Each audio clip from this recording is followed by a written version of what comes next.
Warning: the following program contains adult language, adult themes, and spoilers. Viewer discretion is advised.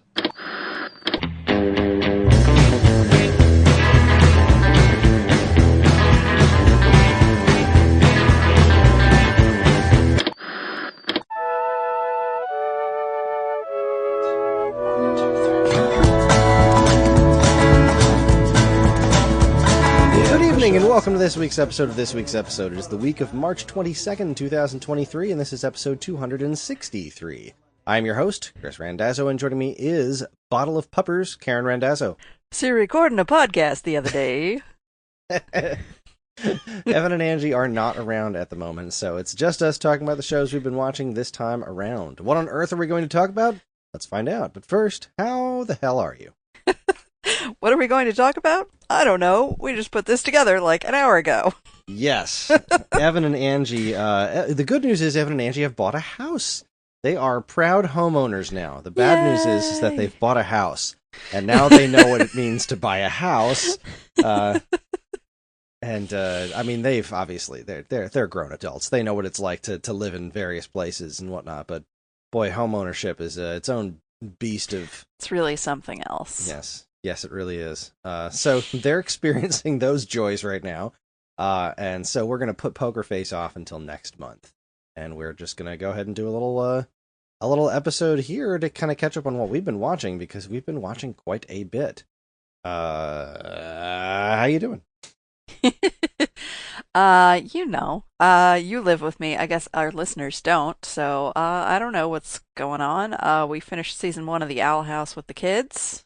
Oh, geez, yeah, Owl House. I forgot to write that one. There's been quite a lot. Yeah. Quite a lot going on. Owl House. What a show, huh? It's really fun. It was recommended to us by our Nibbling, who's non-binary, and they love the show. And the kids have really clung on to it. I picked it like on a whim just because I wanted to see it. But it was a kid's show, and I was like, well, hopefully the kids like it too, and they do seem to. Yeah, I was somewhat let down by the season finale, to be perfectly honest, and that's because the penultimate episode in the season was that was top-notch stuff. that was really, really, really impressive, and the especially that the whole witch battle was very well animated. It was really over the top and extremely well done, and I felt like it felt like they tried to tell more story in the finale than they had time to appropriately tell, but it was very effective. It was good stuff, and I'm very interested to see where the show goes in season 2, and very sad to know that it doesn't get the conclusion that it so clearly deserves. I appreciate the kind of world building that they did with the magic school and everything. Like, since, Harry Potter has become tainted, it's nice to have other magical worlds that are better with representation, and enjoy the little jabs that they make about the world of Harry Potter that makes no sense. Yeah, so that's been a really good show. We've also really been still enjoying DuckTales with the kids. Yes. That's our other family time show, besides the slop that Ellie's been forcing down our throats. Oh my goodness. Bless. Yes, she's discovered Disney Channel family sitcom type shows, and we're all at her mercy now. The mercy of her and that girl Lele. Oh God. Which I do appreciate that on her own she picked out a diverse show. It's just unfortunate that the content is garbage. She's also been into Super Kitties. which is basically PJ Masks with cats. Yes, and it's not as bad as that girl Lele, so. That is true. I will take Super Kitties every day of the week and twice on Sundays instead of any single episode of That Girl Lele, which is just one of the worst things I've ever seen on television. No offense to, not that any of the people who are on that show are ever going to hear this, but no personal offense to them, but wow. Just wow. Yeah. I'll take that over. I'll even take dipshits on YouTube over that. Yeah. Goodness gracious me. But maybe we should talk about things that we've been actually enjoying instead of garbage that our kids make us watch. True. Let's see here. Why don't we just take turns rolling through this? Because I don't know. I have a bunch of things, and Okay. most of them are things we've watched together. But let's see. I meant to talk about this last time. I should have talked about this last time, sort of droning on and on about Bad Batch. But I wanted to mention that this season of Law and Order was great. There was a whole other season of Law and Order that was. I didn't even realize had existed until Evan, I found it and Evan got us all the episodes and we caught up on it finally. And it was such a course correction over last year's season, the return. It was really, really quite something to see. Like in particular, the one character that one of the two cops that I didn't care for in the least, they just basically redid his character entirely. Still don't really care for him. Yeah, I'm not like big on the guy. He's as far as being an actor, I don't find him all that interesting to watch. But he's like so much less offensive now. In the last season, it was basically they brought it back. They brought back Anthony Anderson, and they had this doofus from Burn Notice on there. Jeffrey Donovan, I think is his name. Right, and Anthony Anderson was like. He was the black guy. He was the left-leaning one, and this dude was the right-leaning one. And it was like Democrat versus Republican cops, and it was just gross. It was hard to watch just because he was so wrong, but the show like wanted to give him equal time. And like, to be fair. But like you don't need to be fair. Yeah, they really both sided some stuff in the last season of Law and Order. Now look, I'm not Law and Order is not reality. It does not take place on this planet at all. This is a fantasy show. So anyone taking it too seriously is probably dangerous. But this last season was a huge improvement. They didn't they just made him aware of his surroundings. The guy that they replaced, I think it's pronounced Makad Brooks. I think the guy's name is. He was the really ill-advised James Olsen on Supergirl. He's a great actor. He's great. He was built for this role. He's so good. He was so much fun to watch. They made him run in almost every single episode. He had to chase a perp every time, and it got to the point where every episode he would like roll his eyes before he took off running. Like again, more and more annoyed by the fact that somebody would be running from him. And it was like not even communicated that like whatever the more athletic path to cover. The guy's escape, he would automatically take that one and Burn Notice would go the other way. I was like, all right, I'll go get in the car and cut him off on the other side. You chase him and tackle him and do all that thing. No, he was great. I'm so glad he's on this show, and I really hope he comes back for the next season. They left it kind of ambiguous at the end of the season, but they tackled some racial stuff, and instead of then it wasn't like after school specially, Yeah, it was like pretty real, and they didn't shy away from explaining the whole like thin blue line, and the cops have to stick together, and the guy made a mistake, and Yeah, and Burn Notice, there was that one line where it was just like he mentioned all these things, like, but I'm white, so I never really had to deal with that, and it was just like this offhand remark. It's like, dude never would have said that last season. Not last season. In a billion years, that would have turned into a whole thing. So that was good. It was great. I was really happy with this season of Law and Order. I still don't like the lead detective, lieutenant. I still don't like the lieutenant, but I like both the DAs and of course Jack McCoy, and it's good times. It felt like classic Law and Order but modern. And that's really all that I wanted. So. Yeah, Hugh Dancy is definitely this generation's Jack McCoy, and Sam Waterston is completing his transition into Adam Schiff. He is. I'm very happy with Hugh Dancy. I do kind of miss Michael Cutter, who they had rolling at the end of the previous iteration of Law and Order, but Hugh Dancy is a very excellent surrogate. So I do wish they gave the woman who's the character is Samantha Maroon. I don't know the actress's name right now. I wish they gave her more to do. I mean, I get that she's like his assistant, but still, like, I don't know. It just gives me not good feels to see like, oh, the white man's in charge and the minority woman is just there to help and sometimes be a plot point. And so, like, sometimes she has ideas that I'm like, why don't you listen to her? Yeah, she is pretty great, and I'm kind of surprised that they didn't flip those roles when the show came back, because the DA has always been, right? It was Ben Stone, and then Jack McCoy replaced Ben Stone, and then, Jack went on and on and on until he moved up, and then Michael Cutter stepped in. So there have been a lot of assistants to them over the years, but it's always been the white dude. And I guess you're probably not going to get Hugh Dancy and make him like a supporting role. Like, right, that's just not going to happen. Yeah. So I mean, I get it. It would be cool to see a change in that dynamic.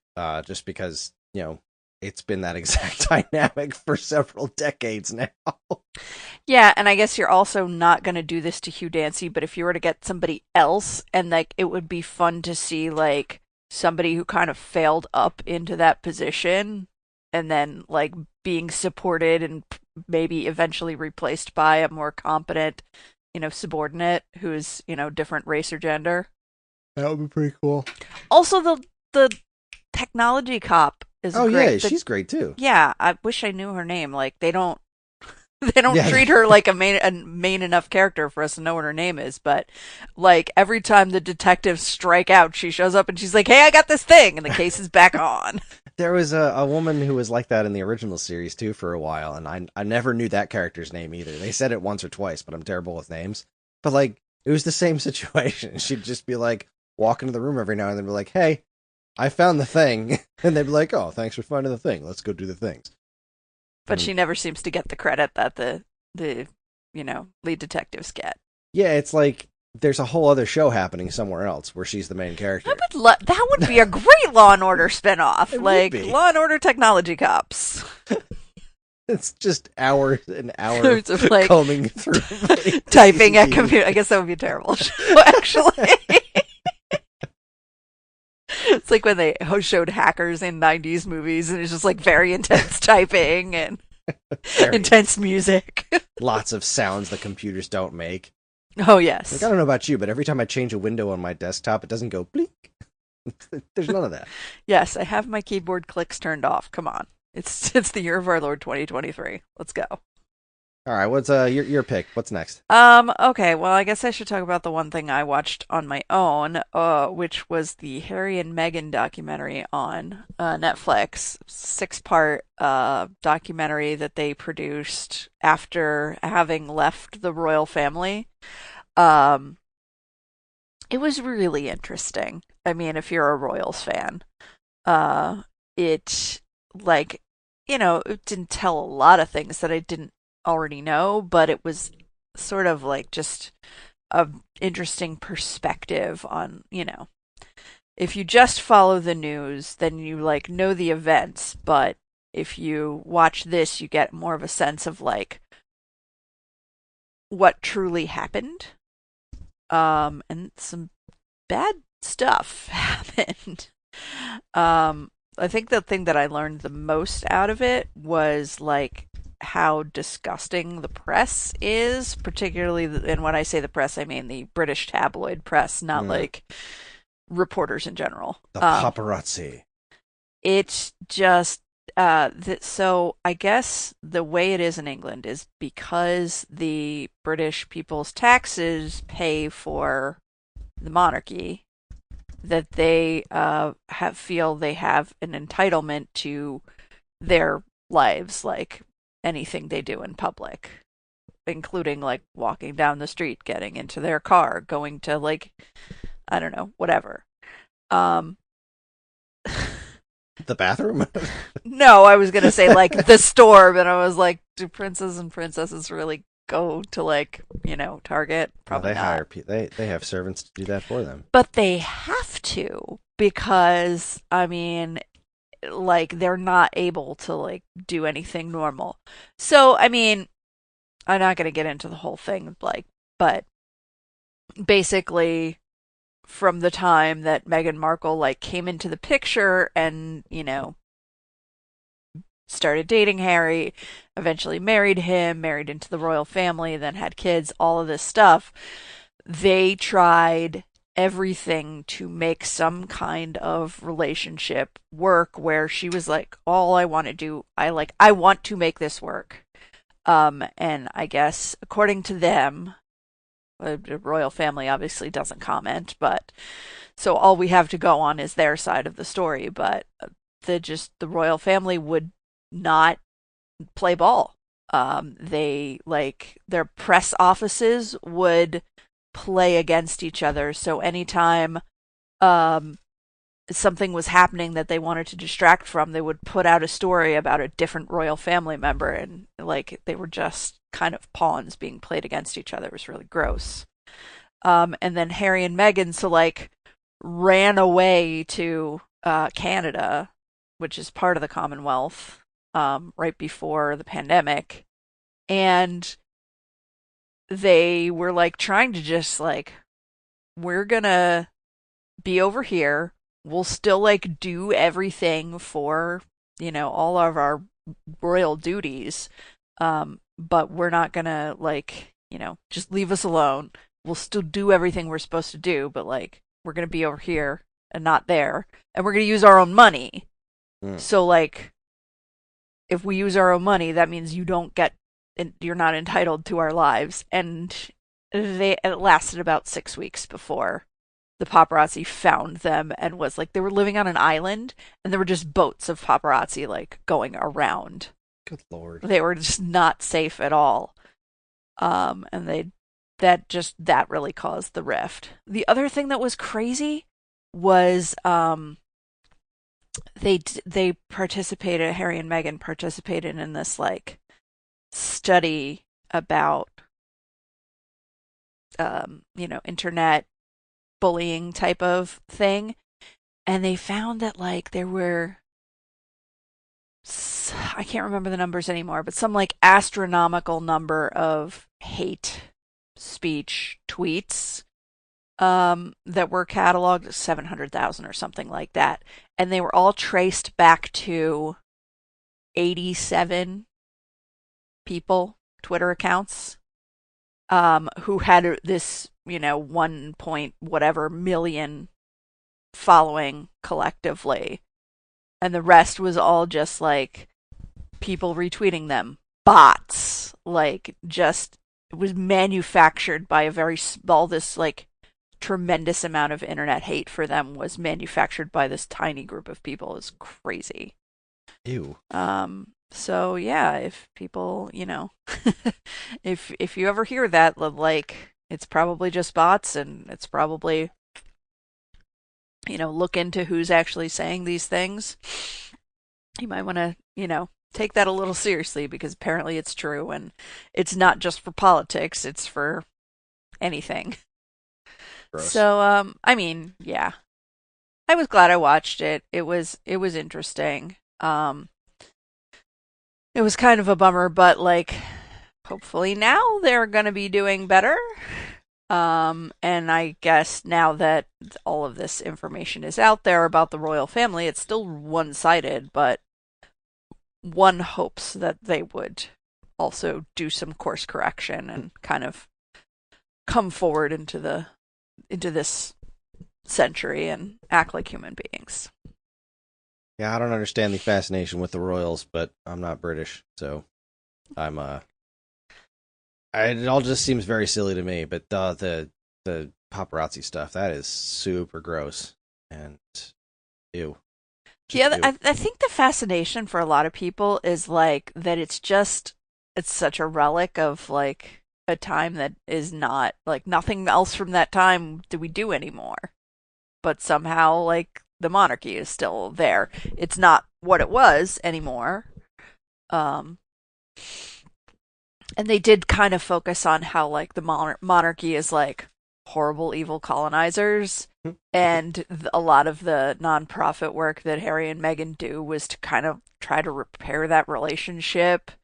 And like the monarchy blew a big opportunity to have representation on of what like many people in the British Commonwealth look like in the royal family, and they fucked it up.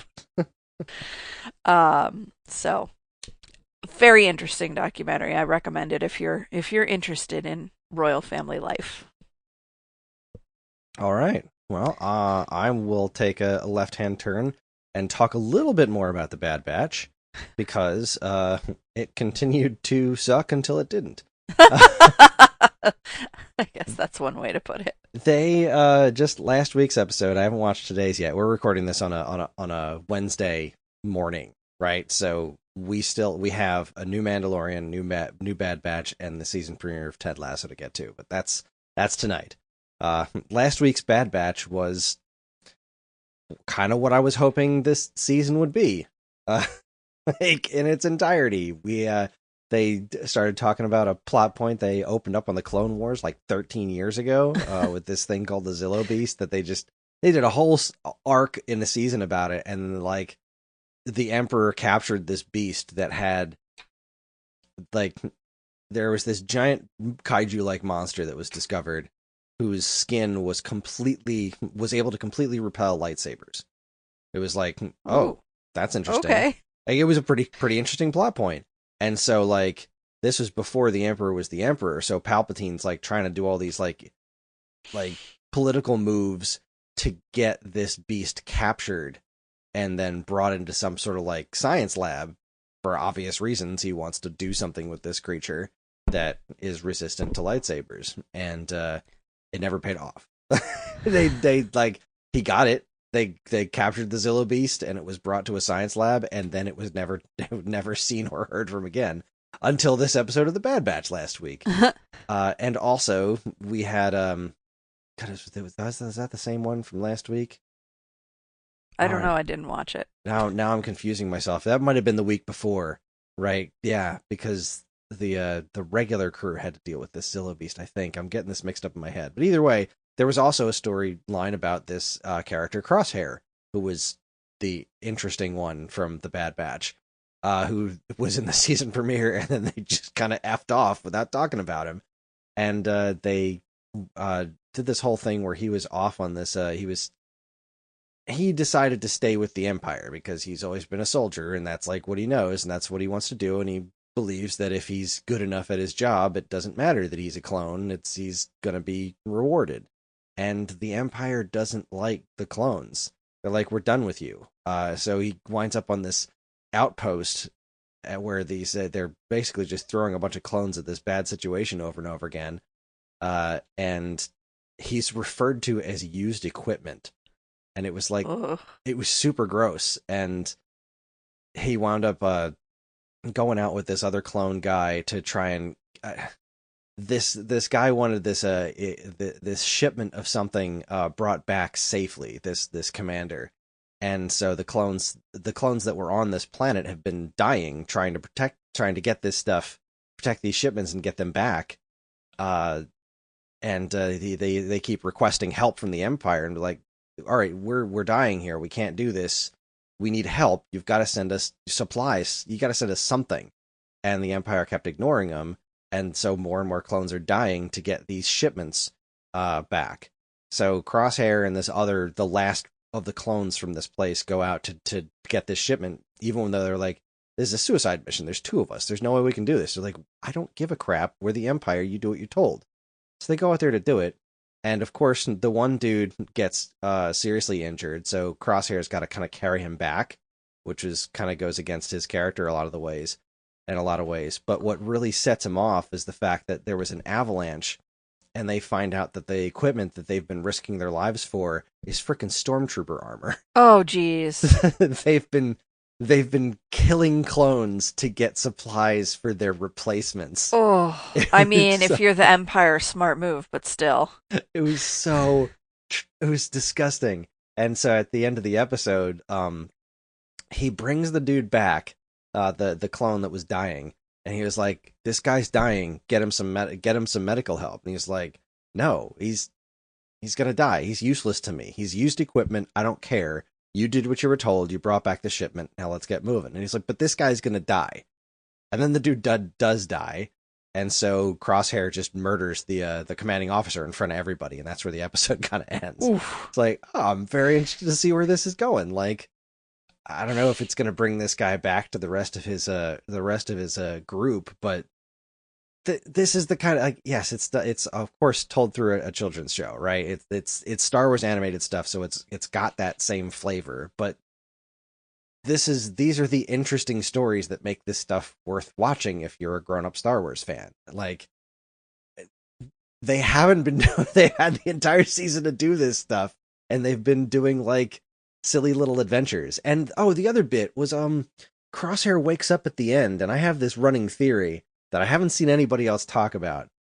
The Crosshair wakes up at the end because he was also injured on this trip, and after he killed the dude, he kind of collapsed. And then he wakes up at the end of the episode, and there's this lady doctor working on him. And I swear she looks like a grown-up version of Omega, who, when I was talking about the show last time, Omega is this female clone that, like, why does this person exist? Why did they make a female clone who doesn't have accelerated aging? She's basically like Boba Fett, except a girl. And I swear this doctor looks like a grown-up version of Omega, has that very distinct accent like the clones have. I don't know, I think there's something more to her, because they linger on her face a lot when they show her waking up Crosshair. Like, they linger on her face just a little bit longer than I think they normally would have. So that's my theory. She's a grown-up version of Omega. Omega's not the only female clone in the universe, and I'm interested to see where it goes from here. I just hope it continues to go from here. Like, last thing I want to do is boot up Disney Plus and be like, and now the Bad Batch goes back to their stupid evil woman who they take stupid missions from and do a bunch of stupid stuff that has nothing to do with anything. It sounds a little bit like, is it the Clone Wars cartoon that you were saying, like, needs to be heavily edited because it goes through stints of, like, just episodes of, like, I don't care about this, it's all filler. Yes. Is this also a Dave Filoni joint? Yes, this is a direct follow-up to the Clone Wars. It's same. In fact, the last season of Clone Wars had a backdoor pilot for this show in it. Well, that makes sense why then they're, like, bringing up long-lost Star Wars things, because if anybody's going to do that, it's him. Exactamundo. Cool. Let's see. The team takes refuge to find new allies. That's the only description of this new episode. Oh, good, and they've got Wanda Sykes' character back on here. Oh, boy. Yeah, it looks like we're back in crap territory, but I don't know, we'll see. I'll give it a chance, I always do, but episode 13... It's Star Wars, you're gonna watch it. Of course I am. The only Star Wars I'm not actively watching is that adorable new, like, super children's Star Wars show that's coming out or came out, I don't remember, but it takes place during the High Republic, and it looks cute, but it's like for little kids. Oh, so. Okay. Yeah, we have enough of that. Yeah, I don't need that in my life. I don't think it's making any huge canonical contributions to the overall Star Wars mythos that I need to be up on. Probably not. All right, your turn. Okay, I think it's time for me to talk about how happy and excited I am that Party Down is back. Ah, yes, Party Down. How? I don't even care, but how did this show come back from the dead? I was actually listening to another podcast, and this is where Evan would boo, because Evan hates when we acknowledge any other podcast on Earth exists. But I was listening to another podcast where they were talking about it, and they said it seemed like a case of where it's like with so many, oh my God, I don't know how that happened, but my phone started playing that podcast. Like, I did not touch it. Yikes. Anyway, so they were saying that it seemed like where so many reboots, they get the cast back together and they're like, great, we have all these people. Now, what are we going to do with them? It seemed like in this case, they figured out a good reason or a good, like, story, and then got back as many people as they could. Which is everybody except Lizzie Kaplan, right? Yep. pretty and much. even she kind of made a kind of sort of appearance in the first Yeah, episode. and it made sense what they did to explain her absence. Everything they did made sense. I loved that they the first episode they kind of like set the table for where everybody is now and then like brilliantly explained in the pandemic into the course of things. So that was great. Everybody is back in fine form. I really enjoy the new characters. Like they fit right in, like they could have been there all along. I'm kind of pleased with. Normally, you would never hear me say like, "Oh, I don't, want these women around so much." But like, I think they're using Megan Mullally and Jane Lynch sparingly, which is good because those characters can be a little much. But Megan Mullally, she's no longer with the company, but she is like a momager to her daughter, Escapade. So she ends up being at a lot of the events that the company is working, and Constance, that's Jane Lynch, became an investor in the company because she's now a rich widow, which seems spot on for that character. All the other old characters seem to like have followed a natural trajectory to like be where they are. I feel bad for poor Adam Scott. Like, Uh-huh. though his the most recent one where he had his high school English class students present, where he pulled off a brilliant example of how he is actually a very good actor. That was chef's kiss. That was really good.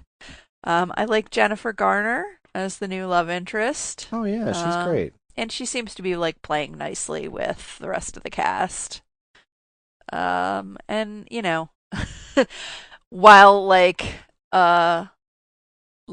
20 something content creator guy is maybe not my most favorite person to be watching, it is exactly who would be working for this catering company and exactly what they would be doing. Oh, for real. And it's always great to see Ken Marino. Yes. Oh my God. He's great. I like how the morose guy, I don't know his name, but he's like Roman. A podcaster and didn't realize that his audience is what it is, which is super funny.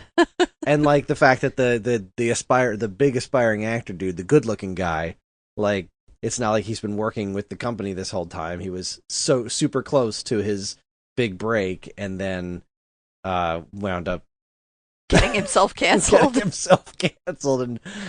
took the job back working with. And not because he's a horrible, hateful person, just because he's a complete idiot. Yeah.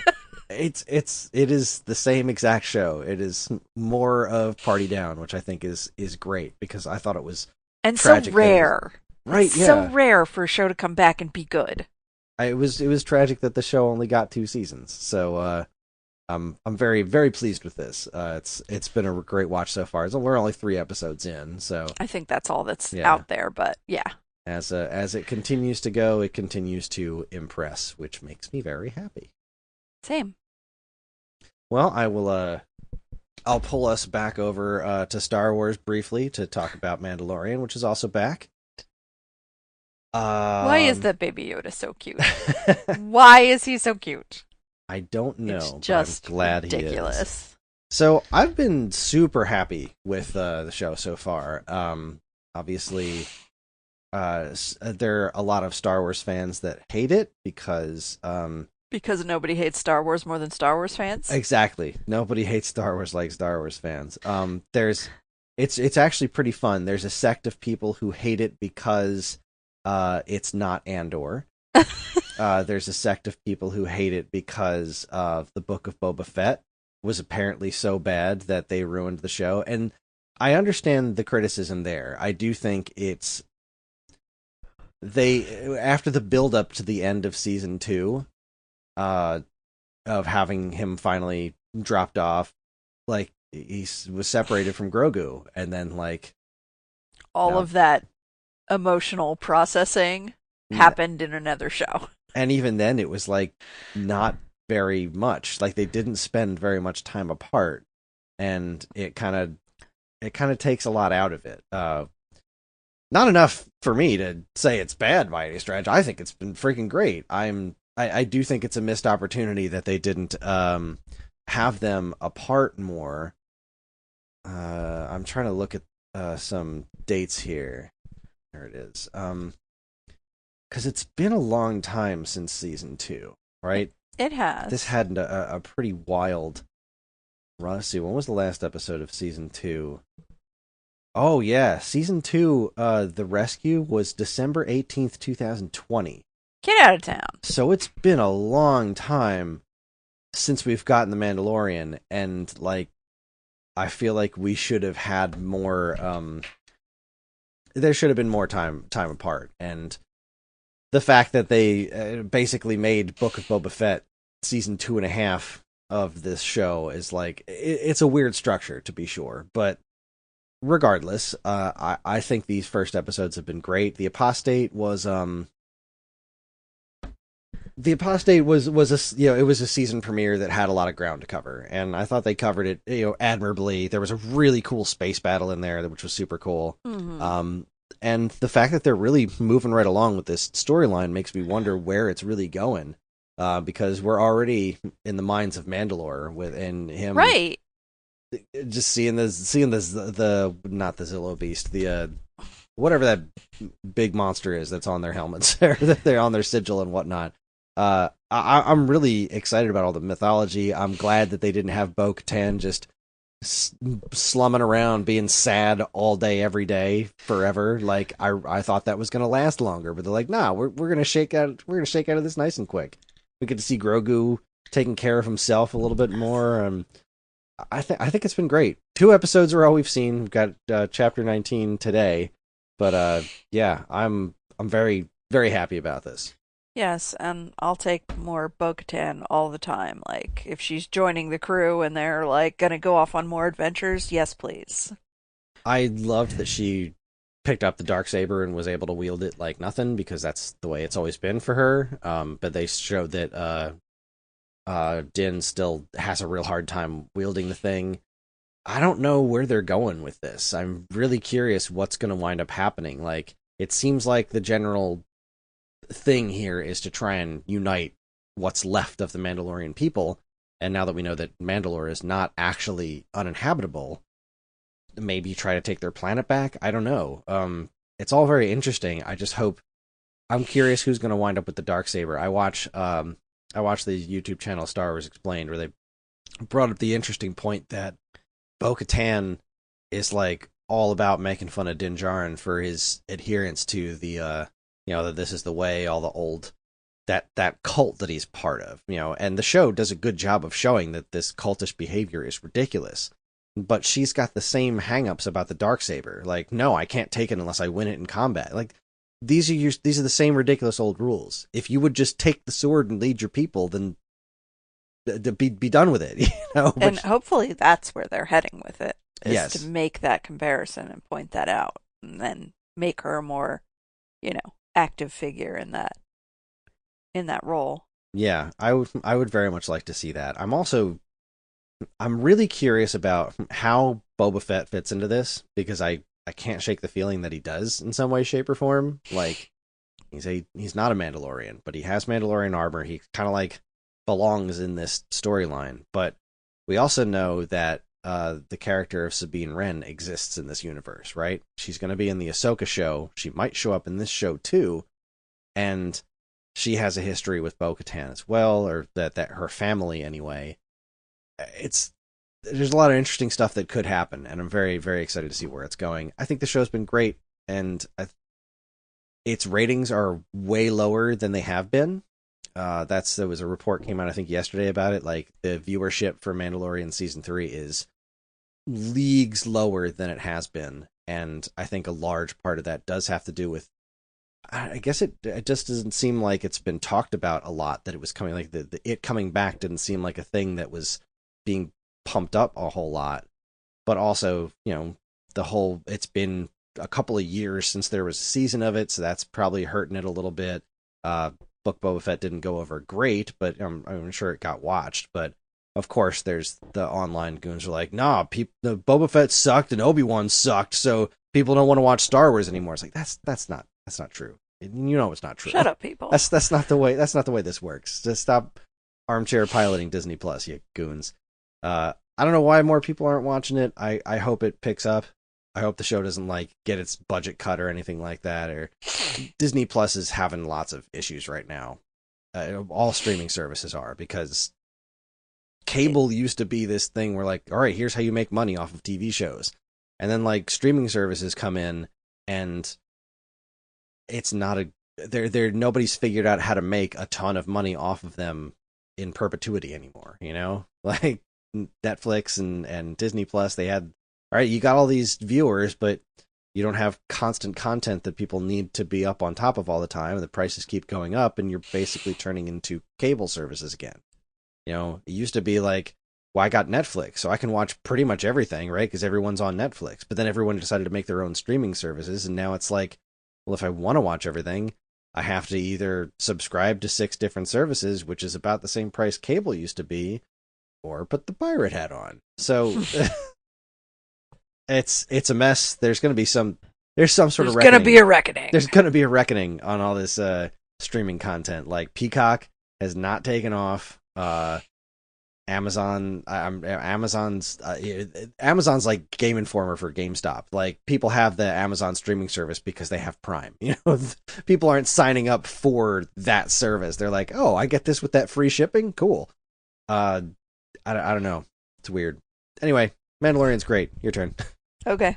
I also wanted to say that awesome monster that came out of the water in that first episode. Oh yes, that was rad. so cool. That was awesome.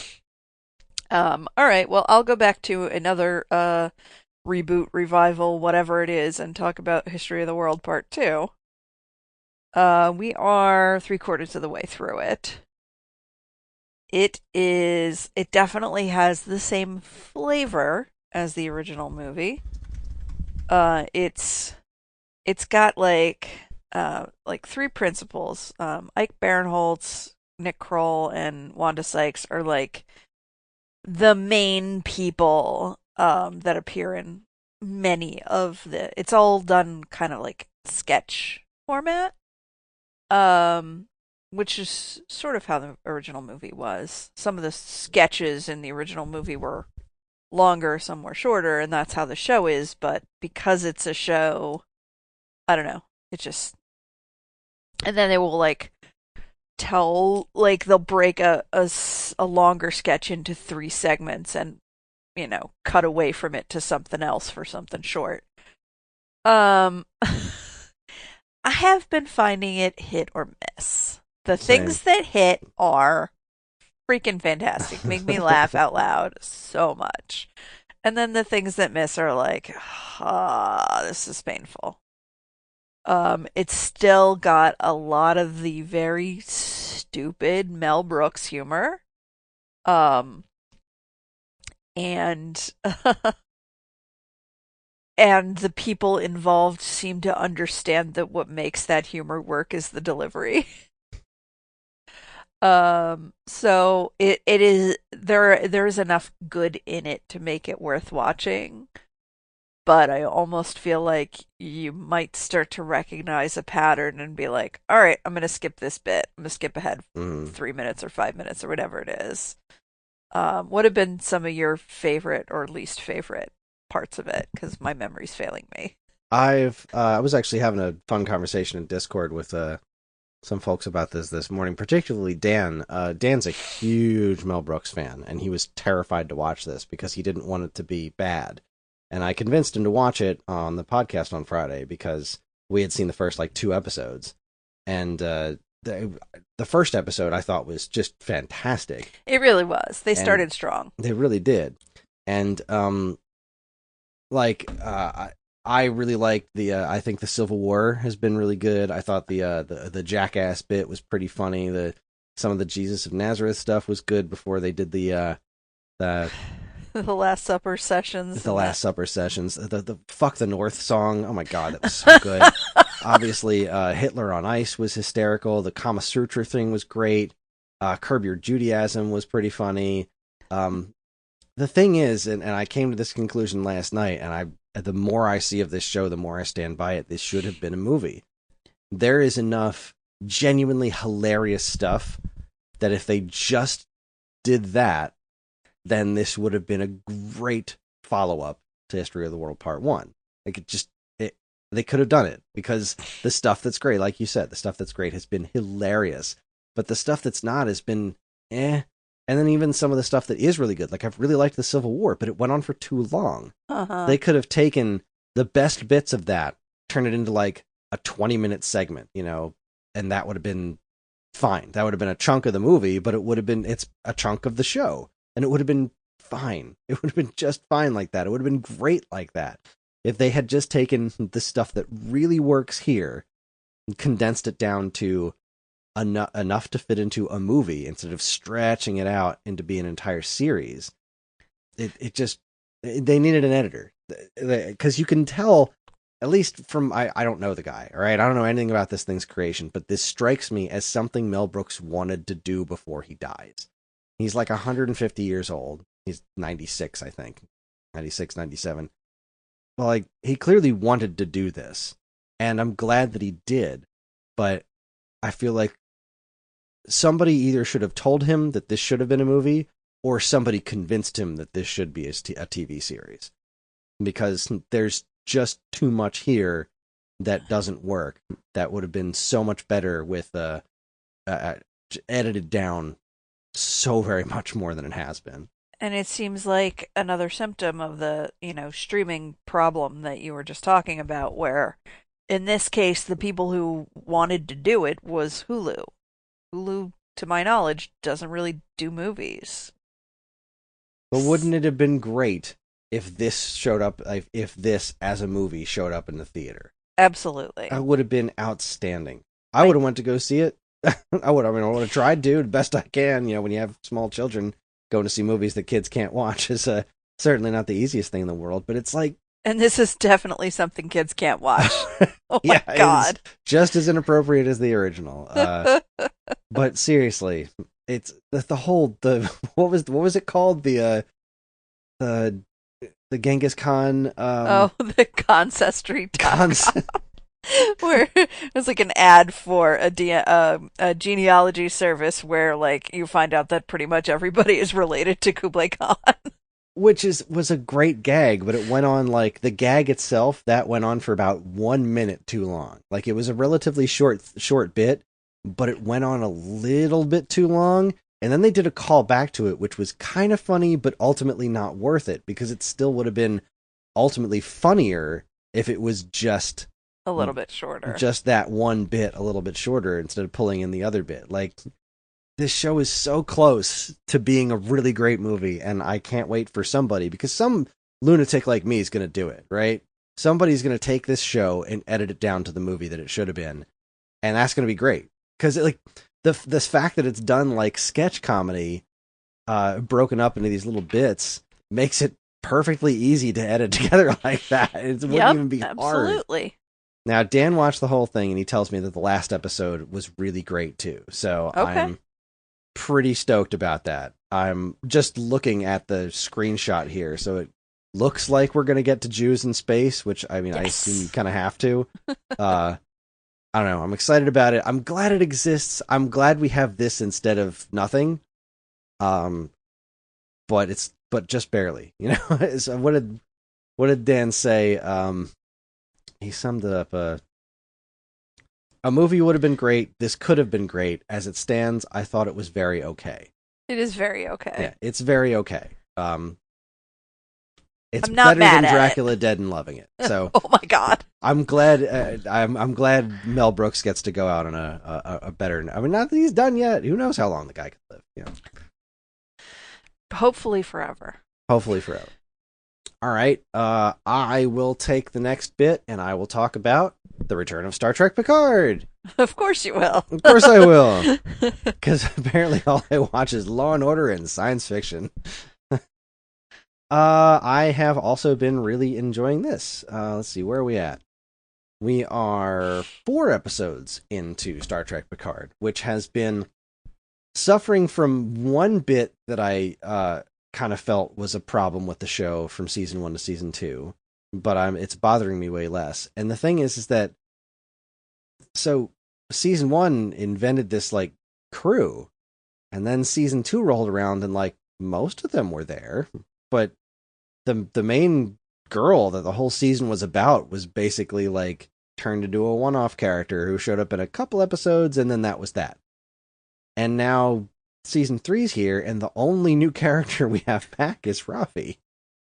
Yeah, it's basically like another season of Next Gen, but like, 140 years later. Yeah, 'Cause this is everyone is old as fuck. this is Picard's the Party Down season 3.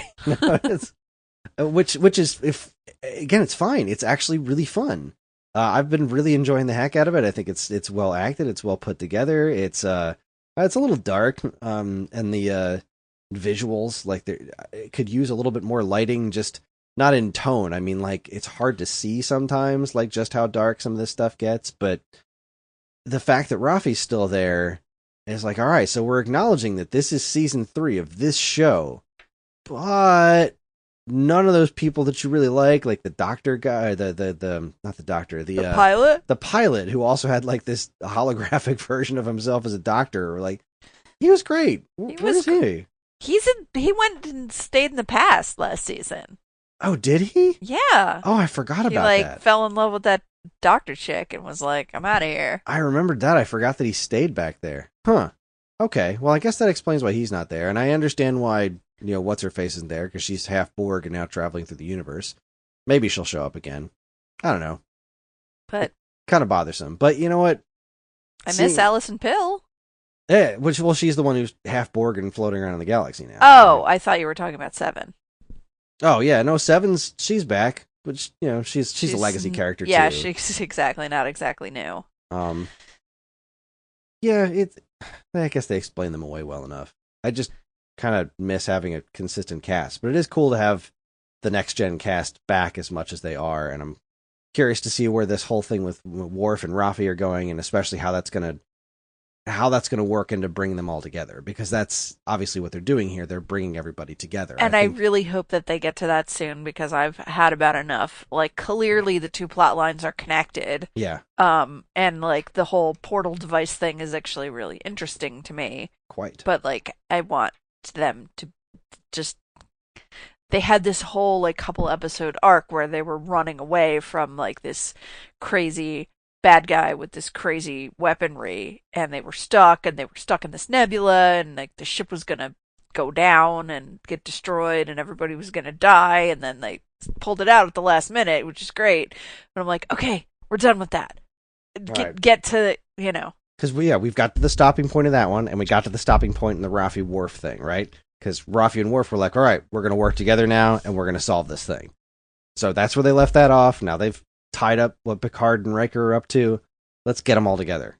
Let's get to work. I love Geordi's kid is great. Geordi's daughter is wonderful. So I'm looking forward to seeing Geordi LaForge show up in the show. Let's see who else is on the poster. Due to what's his name? Brent Spiner. He's on the cover art. So they're gonna bring him back in somehow. Is Wesley around? We saw him. I don't really understand that. I need to somebody who's into more Star Trek than I am to explain the Wesley situation, because like Beverly Crusher is a main character in this show, and she seems to think Wesley's not around anymore, but Wesley was around. Like, Will Wheaton showed up in an episode. Was that in Picard or was that on Strange New Worlds? I can't remember. Hell if I know.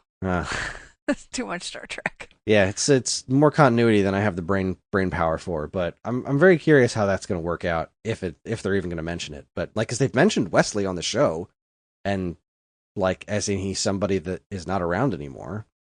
But he was like some sort of weird celestial being or something, in that, like, he turned into a god or something. Oh God, I don't know. Very confusing. Don't care. Picard season 3's been great. Yeah, just somebody explain it to us. Yes. We're stupid. So that'll be cool. All right, your turn.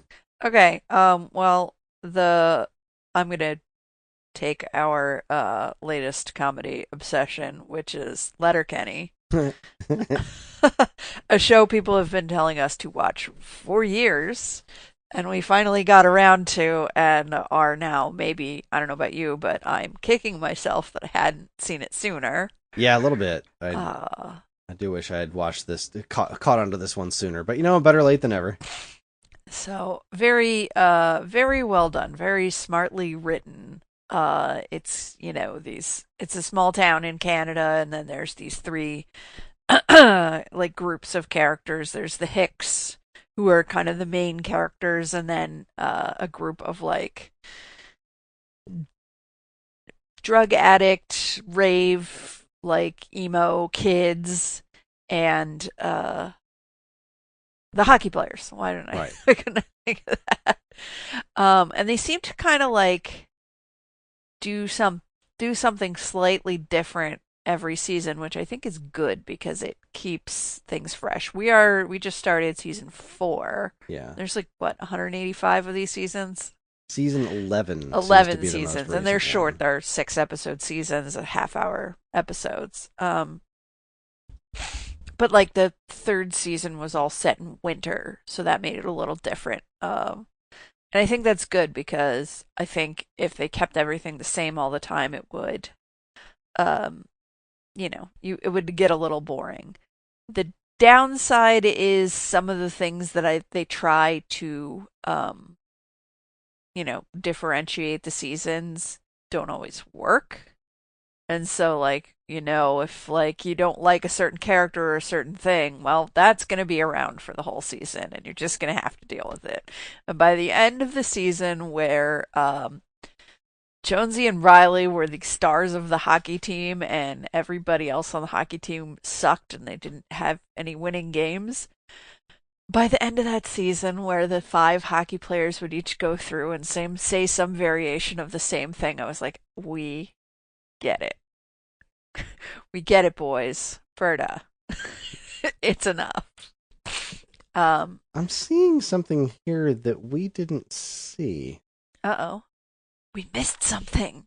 So I'm looking at the end of season 3, and we ended with Bradley as a killer. Uh-huh.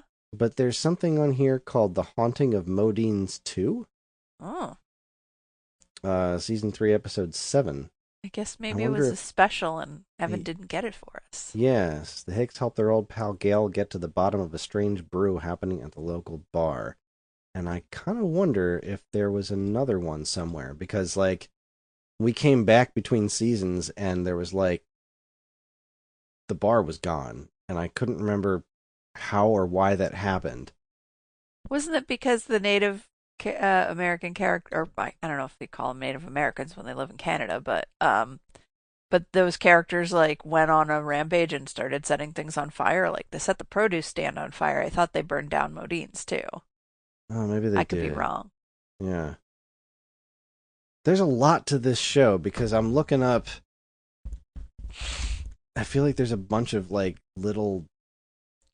All right, so this is what's 2013, a show called Letterkenny Problems. What is this? I have no idea. Maybe it seems like a show that maybe started as a web series and then got picked up. Yeah. So there's more to it. There's a Shoresy spinoff. I don't know. I feel like there's definitely something I'm missing here, and that's fine. It's good for you. Something little Kenny. There's an animated Letterkenny where they're all kids. What? Oh, God. Yeah. If you know more about Letterkenny than us, please let us know what we're missing. The way I keep describing the show is it's like if Kevin Smith was from Canada and made a TV show instead of movies.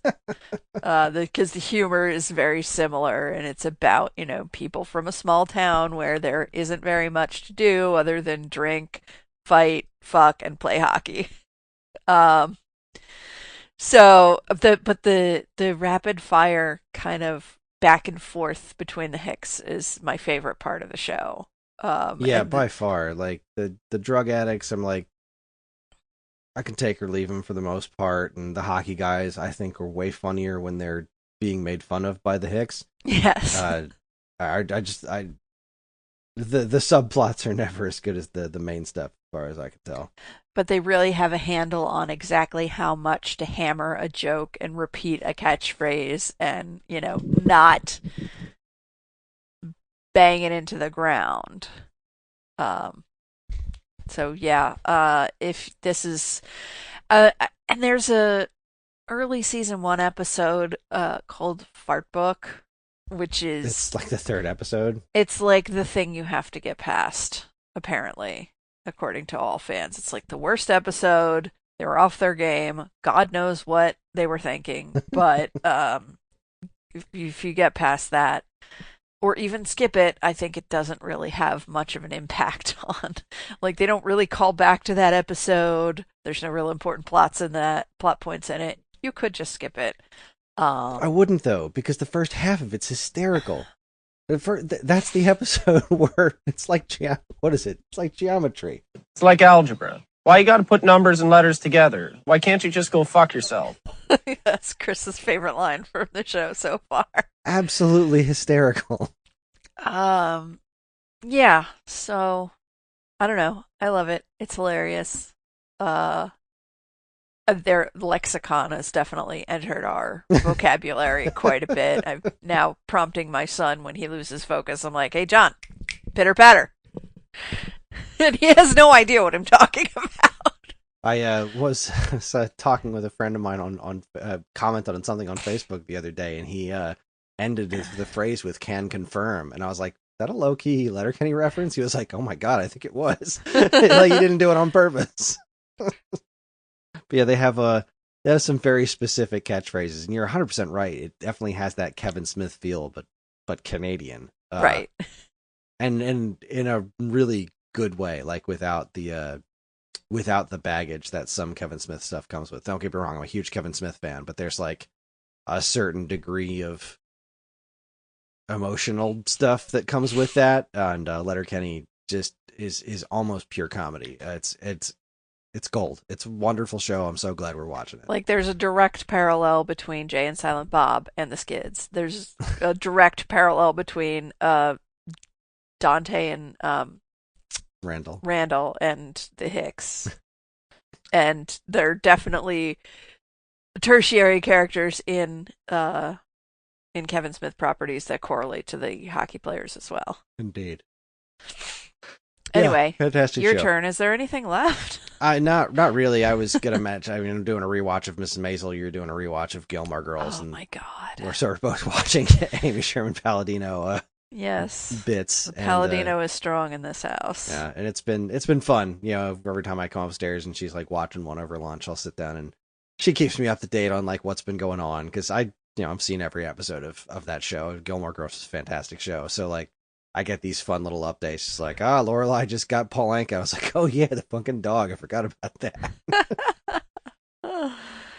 Yeah, it's definitely an experience. Like every time Christopher reappears in the show, and I start yelling 2 floors up from Chris, like where he's working, and I'm like, then I text him. I'm like, I'm yelling about Christopher again. It's not you.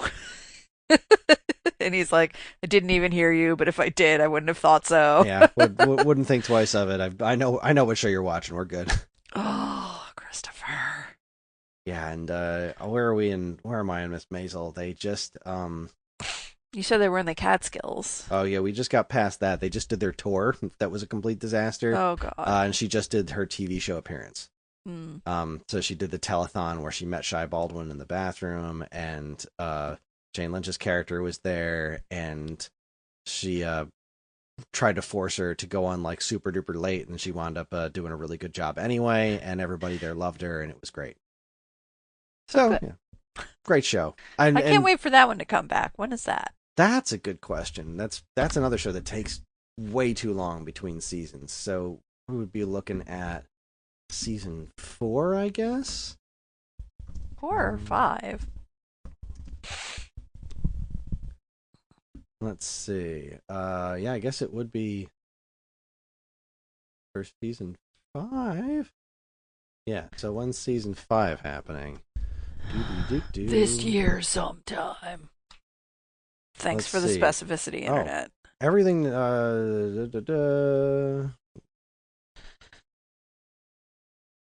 See, the series confirmed on Twitter that season 5 will drop April 15th. Oh, fuck, that's soon. Yeah, apparently this just happened on March 2nd. They announced that. Wait, I saw this trailer. I knew this already. Did I write it down on my list of TV shows? Let's see. I did not. So let's go ahead and add that to the list. Goodness gracious me. What a year of TV we've had so far. Oh my lord, and I'm just looking at my list and realizing like like I flew to England and got the next season of Call the Midwife. And never have I ever drops on Friday. Season 4. Goodness. So yeah. So let's see. We're as of today, we've got the Picard, Party Down, Mandalorian, History of the World, and I have Bad Batch. Also, Ted Lasso's today. Shadow and Bones tomorrow. Jesus. Okay.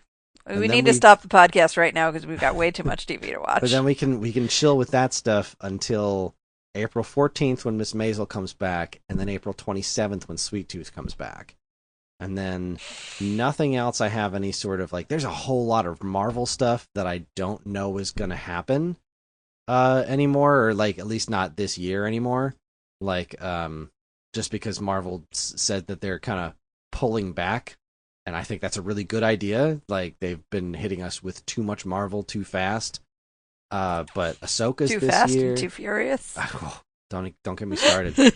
Coming up on the finale, watching Fast and Furious movies 15 minutes at a time. Thanks to Paul from a theater near you. He guested on this show a few months back, actually. He really wants me to watch all the Fast and Furious movies. So, and I keep saying no because I have no interest in watching them. And then he said, "All right, I have this really stupid idea." And like, he must know that I'm a really big fan of stupid ideas. Like, we watched all the Rocky movies in a single day. He said, if you watch 15 minutes a day, you'll be able to catch up on the entire franchise before Fast 10 comes out. I'm like, all right, that's just stupid enough to work. So I've been watching Fast and Furious movies for 15 minutes a day. And I'm coming up on the grand finale of Tokyo Drift, which, holy crap, these movies are more complicated than I expected. Goodness gracious me. But that's a podcast for another podcast. It is indeed. I should move this up to the top. We started Severance, and we got one episode in before we just kind of stopped. It's not that I'm not interested in continuing. It's just, it's so different, dark, and dry compared to everything else that I'm like, I can't find a day where I'm like, yes, I feel like more of that. Yeah, it hasn't pulled me in enough to be like, oh, I want to know what happens next. Yeah, which, I mean, we've only watched the first episode, so we should give it more, but at the same time, like, we're not hurting for stuff to watch. We started it when we had nothing else, and now it's we're drowning. Now we're neck deep in Letterkenny. We still have another season of Harley Quinn that we haven't gotten to, but I'm cool with giving that show a break for now. Like, we marathoned the first 2 seasons of that pretty quickly, so, but, you know, between Letterkenny and Picard, Party Down, Mandalorian, History of the World, now Ted Lasso and Shadow and Bone, Ms. Maisel and Sweet Tooth, like, we got TV. We are covered in the TV Our long department. winter is over. Yes, indeed. But speaking of things being over, I think it's time to wrap this up. You got anything else? Yes, please. No, I'm good. All right, well, thanks everybody. Sorry again for the lack of Evan and Angie, but they are off doing wonderfully important things. This week's episode is not filmed before a live studio audience, but it is fueled by feedback from listeners like you, and you can get in touch with us in a multitude of ways. We have an official Geekade Discord, where there's an entire This Week's Episode channel dedicated to all things TV talk, and of course the regular Geekade social media accounts linked to in the show notes. The 4 of us, or the 2 of us, can be found in various ways. I'm available on Twitter at GeekadeKris, that's Geekade Kris. You can read my work at StoneAgeGamer.com and in the pages of Nintendo Force magazine. Karen, where can our listeners find you? At STM Stitches on Facebook, Instagram, Twitter, Etsy, and TikTok. Cool. And Evan and Angie, they have their usual places. Yeah, talesofcapefear.com, there you go. AngelaFernot.com. If you need to know more about the shows we discussed tonight or what we'll be watching in the future, have a look at our show notes. And if you have any other questions at all, we can always be reached at mail@geekade.com. Just include the words "this week's episode" in the subject line so we know who you're trying to reach. This show is available anywhere fine podcasts are sold, including fine Apple Podcasts, Spotify, Stitcher, YouTube, and more. And wherever you decide to listen, please like, comment, subscribe, and leave reviews because any and all feedback is welcome and appreciated. And as always, keep your eyes on Geekade for more fresh, original content. Did I mention the Patreon? I don't think you did. I don't have a thing about the Patreon in here. We have a Patreon. If you want early access to this show or several other Geekade shows, head over to our Patreon and find more information about it there, and I will update the script to include that. So as a reminder, your homework is Poker Face. I believe season 1, episode 1, right? It was yeah. You're asking me like I remember shit. Pretty sure it was just the first episode of Poker Face. I'm really looking forward to that one. I heard that show was great. So, yeah, we'll talk about that next month with a freshly homed Evan and Angie in their nice new house. Congratulations to them. And that's it. We will see you next time. I don't know how you want to do the closing. I never get to say something silly, but All I right, don't have so- anything silly to say. Okay. Think of something silly. Okay. I'm Kris. Allegedly. Ah! Good night. Well done. And this concludes our broadcast day.